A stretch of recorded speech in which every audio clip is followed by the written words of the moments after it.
नमस्कार। कभी कभी ना नक्शे पर खींची एक छोटी सी लकीर किसी शहर की पूरी कहानी ही बदल देती है। आज हम एक ऐसे ही शहर ब्यावर की बात करने वाले हैं। एक ऐसा शहर जिसका इतिहास तो देखिए बहुत मजबूत रहा है, लेकिन अब उसका भविष्य एक बिल्कुल नई पहचान बना रहा है। बात है साल 2023 की, जब राजस्थान का पूरा नक्शा ही समझिए बदल गया। और इस एक बदलाव ने ना कई जगहों की किस्मत ही पलट दी। और ऐसी उठापटक के बीच एक नए जिले का जन्म हुआ जिसका नाम है ब्यावर। तो अब ब्यावर की पहचान सिर्फ एक पुराने ऐतिहासिक शहर तक ही सीमित नहीं है। नहीं, अब ये राजस्थान का एक नया नवेला जिला मुख्यालय है। इसको बनाने के लिए अजमेर, पाली और भीलवाड़ा के कुछ हिस्सों को मिलाया गया और अब ये अपने आप में एक नया एडमिनिस्ट्रेटिव सेंटर बन गया है। अच्छा, ब्यावर को समझना होना तो पहले इसकी जमीन को समझना पड़ेगा। इसकी पहचान ना यहीं से जुड़ी है। ये पूरा का पूरा इलाका भारत की सबसे पुरानी, सबसे मशहूर पर्वत श्रृंखला अरावली की गोद में बसा हुआ है। और देखिए, इसकी जो ज्योग्राफिकल लोकेशन है ना, वही इसकी सबसे बड़ी खासियत है। एक तरफ अरावली की पहाड़ियां हैं, दूसरी तरफ सेंट्रल राजस्थान का वो सेमी एरिड मतलब अर्ध शुष्क क्लाइमेट जोन। यहाँ पर आपको मैदान भी मिलेंगे और पहाड़ियां भी, मतलब एक मिला जुला सा लैंडस्केप है। और तो और ये इलाका अपर लूनी नदी बेसिन का भी हिस्सा है। यहाँ की जो मिट्टी है वो ज्यादातर रेतीली दोमट है और यही मिट्टी तय करती है कि यहाँ की खेतीबाड़ी और बाकी रिसोर्सेज कैसे होंगे। तो ये तो हो गई भूगोल की बात। अब जरा इतिहास के पन्ने पलटते हैं। ब्यावर शहर की जो नींव है ना, वो ब्रिटिश राज में रखी गई थी। और आपको जानकर हैरानी होगी कि इसने बहुत बहुत तेजी से तरक्की की। कहानी शुरू होती है साल 1836 से। एक ब्रिटिश ऑफिसर थे, कर्नल जॉर्ज डिक्सन। उन्होंने यहाँ एक छावनी बसाई और उसे एक बड़ा सीधा साधा नाम दिया, नया शहर।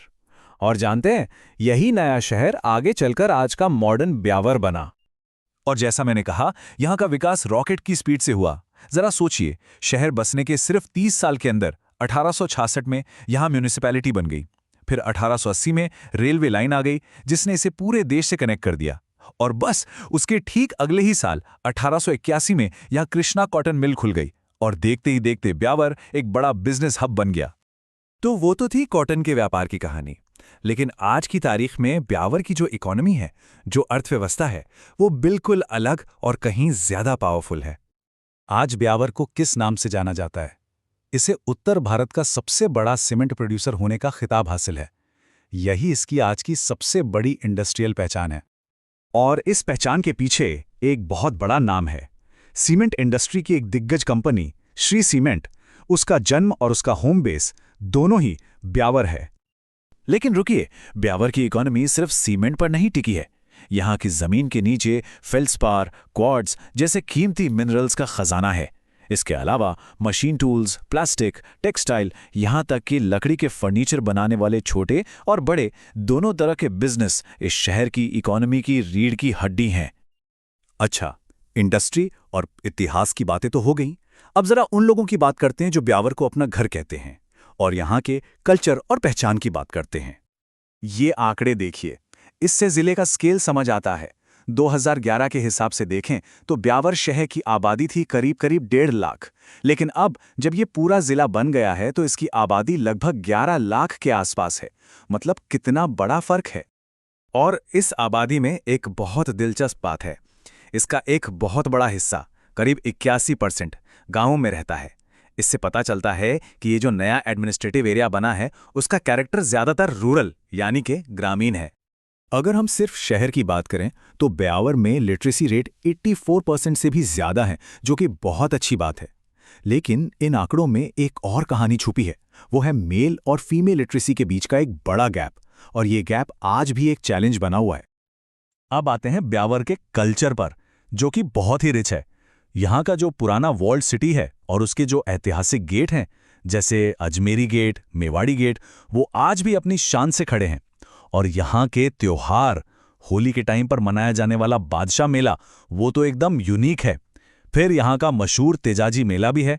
और एक और मजेदार बात, यहाँ का शूलब्रेड मेमोरियल चर्च, उसे राजस्थान का पहला चर्च माना जाता है। तो इन सभी बातों को, मतलब इसका इतिहास, इसकी इकोनॉमी और इसके कल्चर को जब हम एक साथ जोड़कर देखते हैं, तब जाकर हम इस पुराने शहर के इस नए चैप्टर को ठीक से समझ पाते हैं। इसीलिए 2023 में ब्यावर का जिला बनना ये सिर्फ एक सरकारी फैसला नहीं है, ये तो उस पहचान पर एक ऑफिशियल मोहर है जो पिछले लगभग 200 सालों से धीरे धीरे बन रही थी, अपनी शक्ल ले रही थी। और आखिर में एक सवाल सोचना तो बनता है कि ब्यावर को असल में डिफाइन क्या करता है? क्या वो 19वीं सदी में रखी गई इसकी नींव है, या फिर 21वीं सदी की ये दमदार इंडस्ट्री, या फिर जिला बनने के बाद इसका ये नया एडमिनिस्ट्रेटिव फ्यूचर? शायद इन तीनों का जो मिक्सचर है ना, वही इसकी असली पहचान है। अगर आपको ये वीडियो पसंद आया हो तो कमेंट करके ज़रूर बताएं, और अगला टॉपिक क्या होना चाहिए वो भी हमें ज़रूर बताएं। आपका एक लाइक हमें और बेहतर और सटीक कंटेंट बनाने की प्रेरणा देता है। शेयर करें ताकि ये जानकारी हर उस छात्र तक पहुँचे जो अपने सपनों के लिए मेहनत कर रहा है। और सब्सक्राइब करें हमारे चैनल को, क्योंकि आपकी सफलता ही हमारा मिशन है। हम हर वीडियो में कोशिश करते हैं कि आपको वो जानकारी मिले जो परीक्षा में काम आए और जो आपको आत्मविश्वास दे।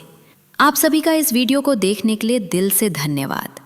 मिलते हैं अगले वीडियो में, तब तक के लिए सीखते रहिए, बढ़ते रहिए और कभी हार मत मानिए। जय हिंद।